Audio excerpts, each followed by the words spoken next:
C'est une grande joie et un réel plaisir pour moi d'être avec vous en prélude la Journée internationale des droits de la femme 2025. Cette réflexion qui nous réunit ici pour rendre visible une réalité sociale où encore aujourd'hui, malgré la multiplication des instruments internationaux visant à la protection des droits des femmes face à la corruption, l'inégalité fondée sur le genre perdure et continue de se reproduire en Haïti en l'absence de politique publique nationale œuvrant à la réduction des discriminations sexuelles. Lutter contre la corruption, c'est aussi lutter pour l'égalité de genre. C'est pourquoi nous devons rassembler les ressources et volontés nécessaires pour mettre fin aux inégalités qui continuent à voler leurs droits, souvent leur vie même. Pour ce faire, il faut renforcer les normes, en particulier la loi contre la corruption doit être renforcée et aussi on doit garantir l'application effective de cette loi. Investir dans l'éducation des jeunes, c'est-à-dire pour les éviter sur le danger que représente la corruption. Promouvoir une gouvernance transparente, participative, où la gestion des ressources est contrôlée par tous. Il est des combats que nous ne pouvons plus nous permettre d'ignorer. Il est des injustices que nous ne devons plus tolérer. Il est des vérités que nous avons le devoir de dire. Aujourd'hui, en cette journée où nous nous réunissons pour parler de corruption et d'inégalité de genre, il est impératif de rappeler que l'une et l'autre sont intimement liées et qu'elles nourrissent un système d'exclusion et d'injustice dont les premières victimes sont les femmes. Le barreau de Port-au-Prince, fidèle à sa mission de défense des droits et des libertés fondamentales, a décidé de s'engager pleinement dans cette lutte. C'est pourquoi notre Conseil a pris des mesures fortes pour lutter contre le harcèlement et les discriminations qui minent la profession d'avocat.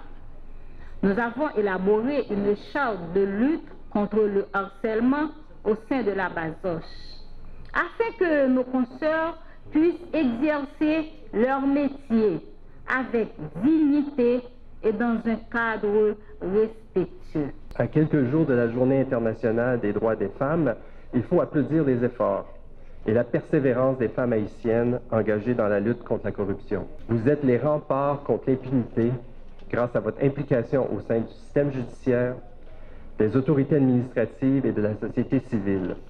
Le 8 mars est aussi l'occasion de se rappeler que la corruption est un des principaux freins à l'émancipation des femmes en Haïti, qui en subissent les impacts négatifs de manière disproportionnée. Ceux qui ont pris la parole avant moi ont bien expliqué comment les fléaux de la corruption est partout en Haïti, un vrai écosystème qui, soyons francs, empêche vraiment le pays de faire face à ces vrais défis. Je dirais même que la corruption est la maladie qui affecte Haïti. Ce n'est pas le symptôme, c'est la cause. Beaucoup des problèmes que nous voyons, et je dirais même que l'insécurité en fait est le symptôme de ce fléau de la corruption. Dans les dernières semaines et les derniers jours et mois, nous avons entendu clairement l'appel des autorités en faveur d'un renforcement de la lutte à la corruption. Nous avons vu le Conseil présidentiel de transition et le gouvernement prendre des engagements forts pour mettre fin à l'impunité. Tous sont d'accord. Haïti n'arrivera pas à remonter la pente sans s'attaquer de front à ce fléau qui affecte tous les niveaux de l'État et de l'économie. En juillet 2023, l'unité de lutte contre la corruption avait amorcé un débat crucial et osé sur la corruption sexuelle. Il était question de notre lieu de démontrer l'opportunité et l'urgence même de poser le problème épineux et souvent contourné de la sollicitation des actes sexuels comme monnaie d'échange à un service public. L'idée était d'aboutir à un encadrement juridique proportionnel à caractère pénal contre ce mal latent qui mine et qui ronge de l'intérieur la dignité et l'émancipation des femmes. Il va sans dire que cette démarche prometteuse trouve sa légitimité et sa légalité dans les dispositions de l'article 7 du décret du 8 septembre 2004 qui confère à l'unité de lutte contre la corruption cette compétence prélégislative, en ce sens qu'elle se doit de rechercher dans la législation, dans les règlements, les procédures et les pratiques administratives les facteurs de corruption afin de recommander des réformes visant à les éliminer. Pour lutter efficacement contre la corruption, il est nécessaire d'adopter alors une approche pluridisciplinaire pour une meilleure assimilation de la problématique. La corruption étant un phénomène social qui impacte nos réalités institutionnelles, culturelles, politiques, doit en l'espèce tenir compte de la transversalité des questions de genre. Cette approche d'inclusion porte l'ambition de doter l'État haïtien d'instruments juridiques catégoriels et ou thématiques qui visent, dans le cas qui concerne cette activité du jour, à anticiper toute forme dissimulée de corruption et les incriminer dans l'intérêt de la société. La République d'Haïti n'est à l'abri du problème endémique qu'est la corruption. Ce fléau est un mal qui gangrène nos institutions et nos valeurs fondamentales. Elle affaiblit notre économie, engendre des injustices sociales et entrave le développement de notre pays et à tous les niveaux. Cependant, il a aussi un impact disproportionné sur les femmes et les filles, qui souffrent doublement. Non seulement elles sont confrontées aux conséquences générales de la corruption, mais elles subissent également les discriminations liées à leur statut de genre. Selon le rapport publié par Transparency International pour la période 2022-2024, Haïti est classé 172e sur 180 pays, selon l'indice de la perception de la corruption dans le secteur public. C'est un très mauvais score qui remet en cause l'avancement du pays. À cette pratique, les institutions deviennent affaiblies. Les programmes sociaux et économiques dont peuvent bénéficier les femmes, les personnes à besoins spéciaux, les personnes du troisième âge ne peuvent être implémentés car les ressources financières manquent toujours. En plus, chaque scandale financier contribue à éroder davantage la confiance des citoyennes et citoyens envers les institutions. L'état de droit s'en trouve alors ébranlé, ce qui favorise l'impunité des auteurs de violations des droits humains.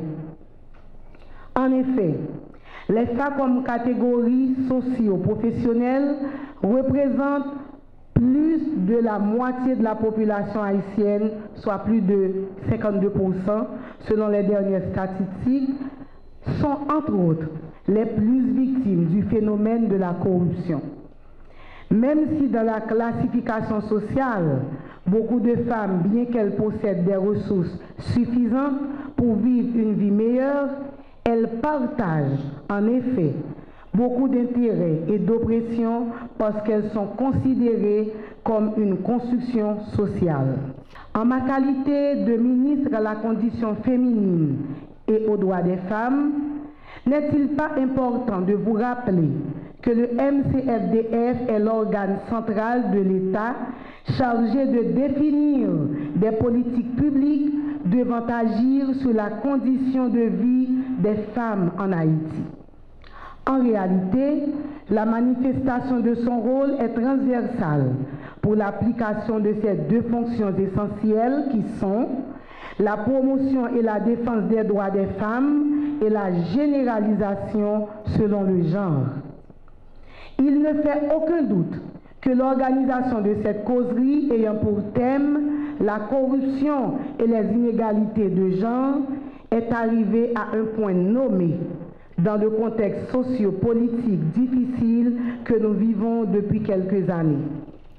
Car cela ne peut plus durer.